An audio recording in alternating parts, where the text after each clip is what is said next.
Hey, go to the corner. Go to the corner. Go to the corner, because you're not being nice. Go stand in the corner. I'm going to break down exactly what this parent is doing and show you how we can be more helpful to this child in this tricky situation. Go to the corner. To understand what's happening here with the parent and the child, you have to understand the body brain. It's important to know that the survival state is the first part of our brain that develops. Then the emotional state, and then the executive state is not fully developed until at least 25, 26. Our survival state is where most of our physical reactions come from, like fight, flight, fawn, and freeze come from the survival state. This part of the brain takes in information and reacts in less than a second. But we cannot learn new things when we're in a survival state. Now, our emotional state is where our emotional state skills are. These tend to be our verbal reactions, the blaming, the back talking, the name calling, the no. These are all emotional state skills. When we're in an emotional state, we have a tendency to see the world as me versus you, as opposed to me and you versus the problem. We have a tendency to yell and shame, to try to make a child feel bad about how they handled a situation, as opposed to understanding the child and supporting them and building the skills to be successful in the situation next time. When a child is in an executive state, their brain is open for learning and they have access to their executive state skills, some of which would have been very helpful for this situation right here, like empathy, like impulse control, like perspective taking, like emotional regulation. So often we command kids to use executive state skills when they're in a survival state or an emotional state. And this is the kind of thing that happens. So what do? You're not being very nice. You hit mama. You go to the corner. No, go to the corner. Now, if you watch my videos, you know that I always give a bunch of solutions at the end of the video. But this part of the video is the perfect part of the video for you to empathize with the fact that you don't know what else to do. I could tell you that what this parent did in this video was wrong. I could tell you all about why it was wrong. But that doesn't give you something else to do to be successful next time you're in this situation and your child bites or hits and you don't know what else to do. And you would probably end the video feeling frustrated, defeated. And the next time you're in this situation, you would probably just do what you did last. And then one of two things would probably happen. You would either blame yourself and beat yourself up about it and talk badly about yourself, or you would blame other people and blame maybe your partner or blame me and talk badly about me or your partner. Either way, you're using emotional state skills and you're not moving towards problem solving and learning how to do better next time.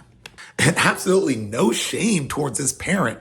This is very typical behavior for us adults. I mean, most of us grew up with our adults reacting to us and disciplining us from their emotional state or their survival state skills. And so that's all we really learned. We don't really have a lot of executive state skills in our tool belts when these situations pop up. And all we can think about are our emotional state skills and our survival state skills, because that's what we received, that's what we've seen, that's what we've experienced. But there's hope.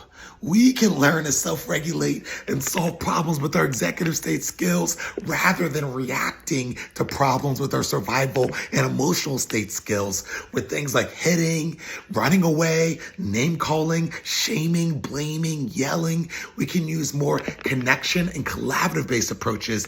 Here, we're using our executive state skills. And we'll get better at it too, the more and more we practice and the more and more we teach it.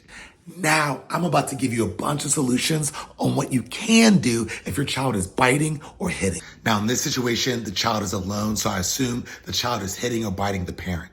And for most adults, that behavior is really triggering. So it's likely going to drag us down to the lower states of our brain, and we're going to want to see the world as me versus you. We're going to want to punish them. We're going to want to use our survival state skills or emotional state skills. It's important for us to recognize that so that we can regulate ourselves, so we can do something like pause and take a breath. And the way to breathe that's most helpful for your body brain is a deep belly breath in through the nose and out through the mouth. And you want to make sure that your out breath through your mouth is longer than your in breath. Then you want to choose to see that behavior differently. Instead of seeing them as a bad kid who must be punished and is eventually going to become a serial killer, instead see them as a kid who's still learning the skills to be successful in this moment. The world didn't go their way and they don't have the skills to self-regulate and respond. And so we can be the ones to practice, model, and teach them that skill. And now that you're seeing the child is having the hard time, instead of just giving you a hard time, you're in a better position to actually help them solve the problem. Now, if they're trying to hit or bite you, the first thing you can do is stop them. And you can't say no, or I'm gonna stop you, and physically stop them from biting you or hitting you. That's the first step. One of the ways children learn about boundaries is by watching us. It's okay for you to have a boundary around your child biting or hitting you. It's okay to say no to that. But you don't just stop there. Part of good boundaries isn't just communicating what's not okay with you. It's also communicating how you'd like to be treated instead, what to do instead. For this part, it's really helpful to think about what they're trying to do with their behavior and help them do it in a more appropriate, safe, pro-social way. For example, one reason a child might be biting is because they're teething and they need to bite. So in this situation, you would say, you want to bite on this, and give them something to bite. A teething ring, an apple, give them something else to bite rather than biting you. Sometimes children bite because they're overexcited and they got like cuteness aggression, when you see a little baby, you just want to squish your little cheeks, and that's how they're feeling, but they don't have the impulse control to stop themselves from doing it. So sometimes they just bite. In this situation, we could say something like, you want to hug me, hug like this. You want to play like this. You want to touch me, gentle touches like this, and then practice it with them. Sometimes children bite because they're overcrowded and there's too many people in their space and they're overwhelmed. So they bite as a way to say, back up, get away from me. And in this situation, we can say something like, you want space, say space or space, please. And you can teach them to put their hand up close to their body to communicate to the other person that they need space. Sometimes children hit because they want a toy. And in this situation, we can teach them to ask for a turn and say something like, you wanted a turn with the toy. Next time say, turn please, or may I please have a turn when you're done, depending on the age of the child. Sometimes children bite because they're stressed. And in this situation, you want to be really aware and proactive about the stress levels of this child and help them by connecting with them. And connection has 4 components: eye contact, touch, a playful situation, and presence.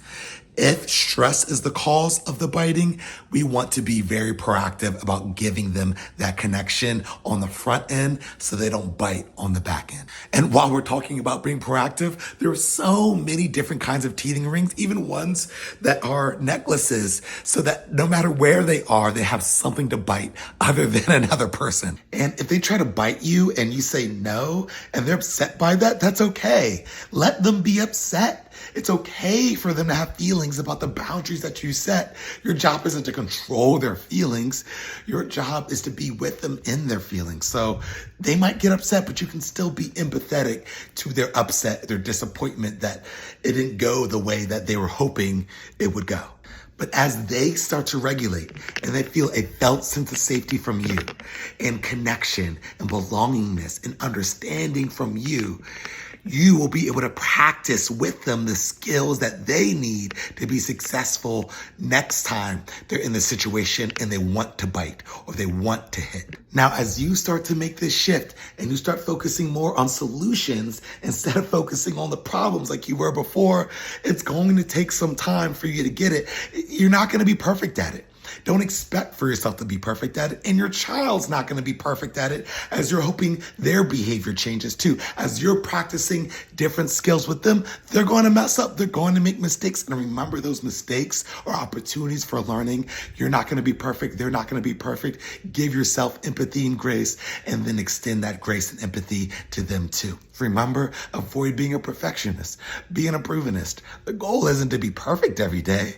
The goal is to improve a little every day. You got this.